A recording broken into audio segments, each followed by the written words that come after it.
Alright, here we go with part 3 of the PlayStation VR sale. Don't forget that the sale ends on September 9th, so get the games you want while you can. And of course, part 4 of this video, the final part, will be out in just a day or two.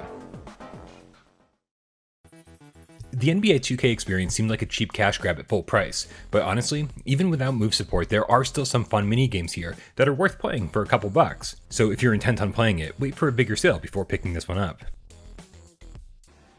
Neon Wall is a puzzle game that I can't imagine you'd ever want to play outside of VR.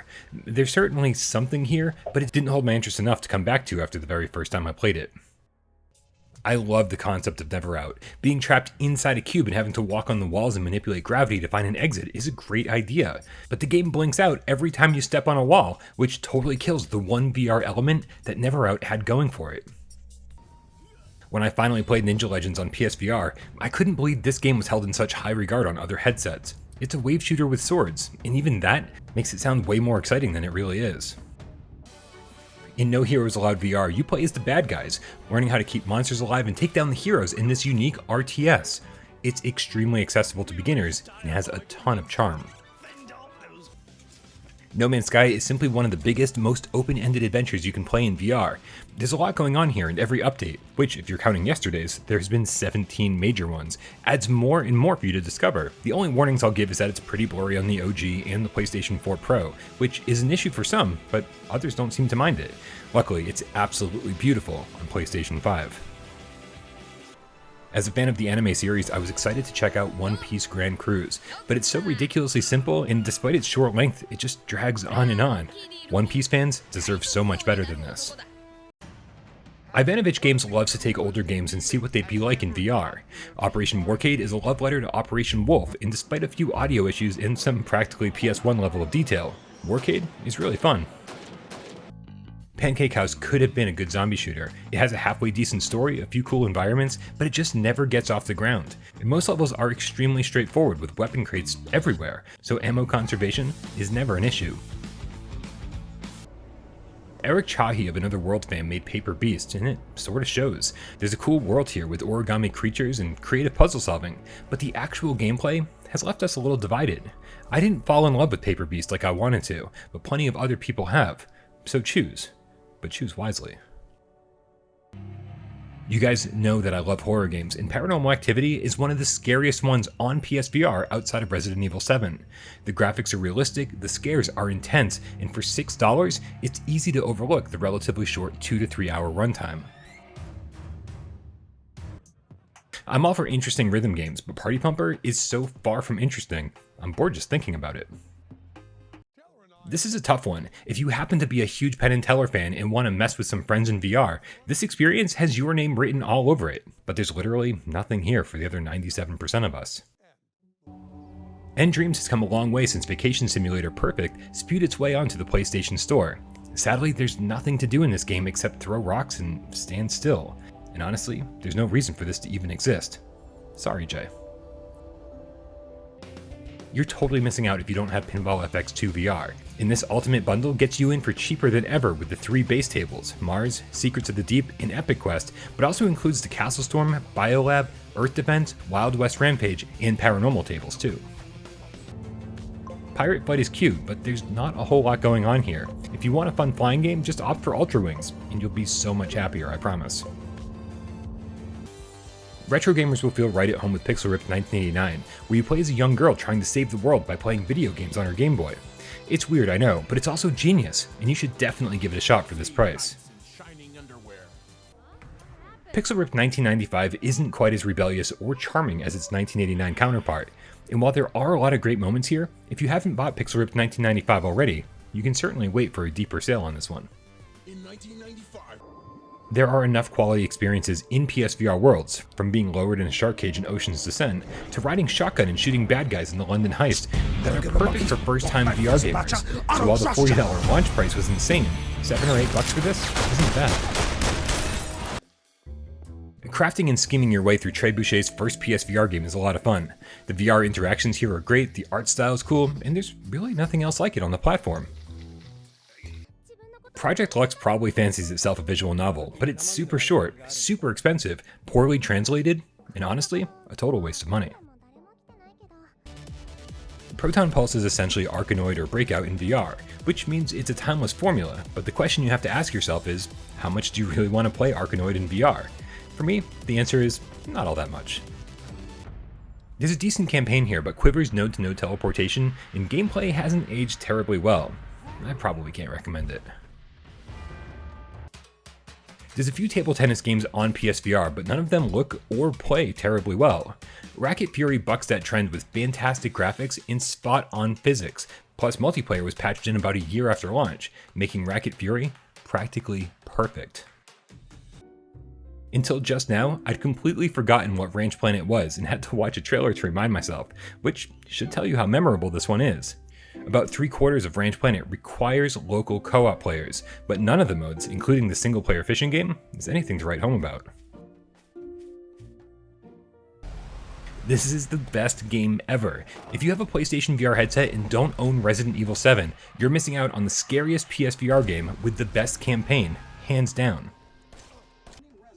The DLC for Resident Evil 7 isn't quite as good as RE7 proper, but there are some amazing minigames here. The survival game called Nightmare is better than 90% of the PSVR catalog, making this a must-have DLC.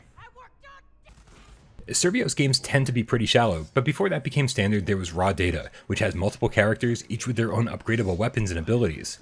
Sure, it's essentially a wave shooter, but Raw Data also manages to infuse tower defense elements and a fun story into the game, making it a must-have for this amazing sale price. Red Matter is one of the best looking games on PSVR, but there's so much more to it than that. The puzzles feel organic, you can scan pretty much everything, giving it a little bit of a Metroid Prime vibe. The narrative and atmosphere are fantastic, and the VR interactions feel great. This is probably one of the best adventures on PlayStation VR. Fans of Rick and Morty and Job Simulator will obviously like what virtual reality is doing. There's just not much content here, which made the launch price of $30 difficult to swallow. But for $12, well, it's a bit easier, but it could still use some more DLC. As a launch title, Riggs blew us away with fast movement, awesome arenas, and fast-paced gameplay, but the sport itself isn't all that fun, so I can't really get behind this one. Rise of Insanity isn't a must-have horror game. In fact, it's somewhat forgettable, but if the $5 sale price isn't asking too much, then there are some cool moments here, despite the fact that it kinda looks like a mobile game. Normally for these sale videos, I'd skip any game with a tacked-on VR mode, but Rise of the Tomb Raider takes things significantly further with their VR mode, which lets you explore Crofts Manor in first person. I don't know if I'd buy the flat screen game just for this mode, but it's certainly a cool addition. So first things first, Robinson the Journey doesn't work at all on PlayStation 5, but on the Pro, it's a beautiful dinosaur exploration collectathon. There's a few puzzles here which aren't too taxing. The biggest shock is simply that your character is holding what looks like a Move controller, and it only supports the DualShock 4. 8-player wingsuit racing is awesome. Don't think about this one, just buy it. Despite its node-to-node teleportation, Sacrolith isn't a bad adventure. Finding the best vantage point to take down enemies and upgrading your arrows is a lot of fun, especially for this price. Sirento VR has one of the most intense balls-to-the-wall movement schemes in VR so far, giving you the ability to jump, double jump, triple jump, do wall runs, backflips, and more. Add in a ton of weapons and an insane loot system, and you've got an awesome game. Today I learned, thanks to our friend Daniel Williams, that Sculptor VR has certain tools that are good for professional sculpting and gives you the ability to export a finished sculpture to other 3D sculpting apps like ZBrush or Blender, so you can print out your creations. And that's something that Dreams simply doesn't offer yet. So if you take your sculpting seriously, this might be the app for you. Long time without Parole viewers might remember a Sea of Memories livestream that brought a few of us closer together. It's kind of fun to sail around from puzzle to puzzle, but keep in mind that all the puzzles are exactly the same. You're just twisting a 3D image around until it forms a recognizable shape. It's not great, but it's not bad either. Separation is a beautiful adventure, and every aspect of it, from the environments to the music, are all made by one guy, Martin Wheeler, over at Recluse Industries.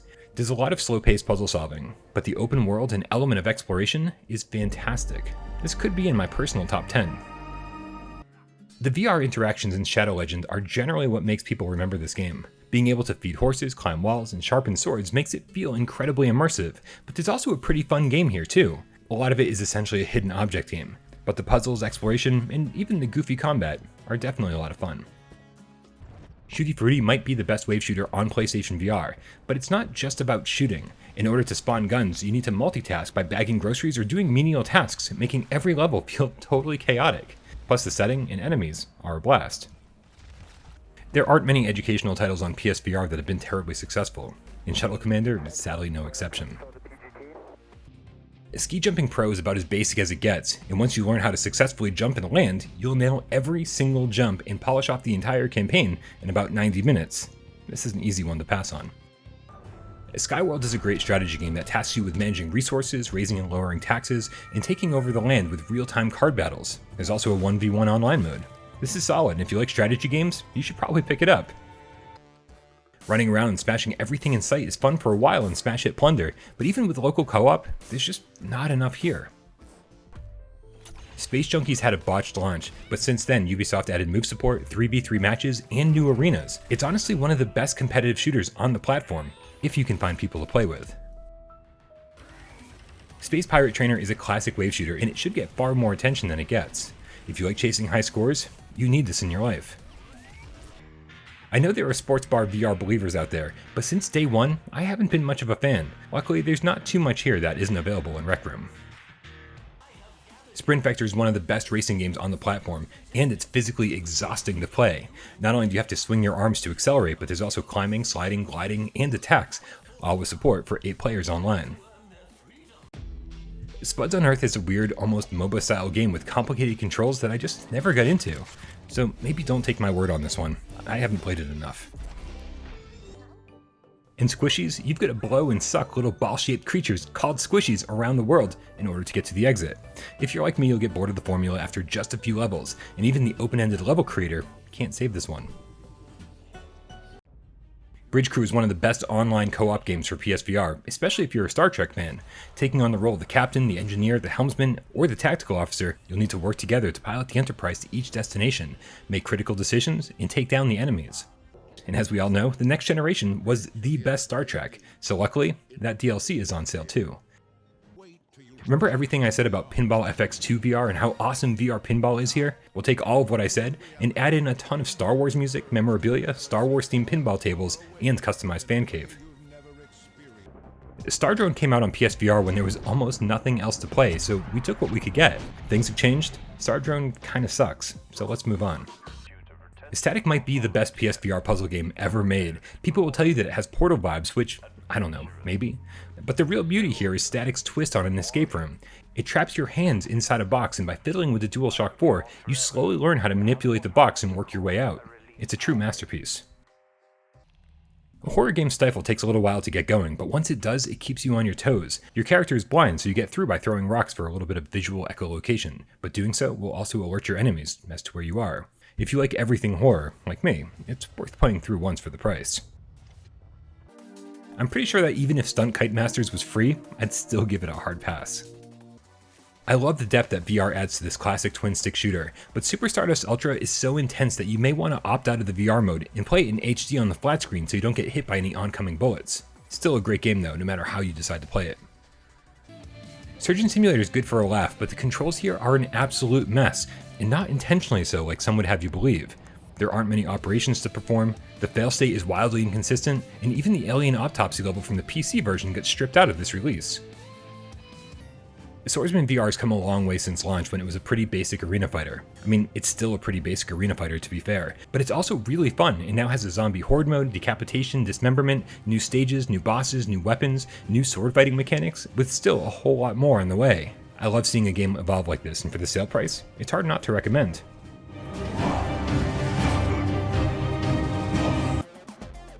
Alright you guys, we're almost there. There's just one more video, and then we'll have covered the entire PlayStation VR sale.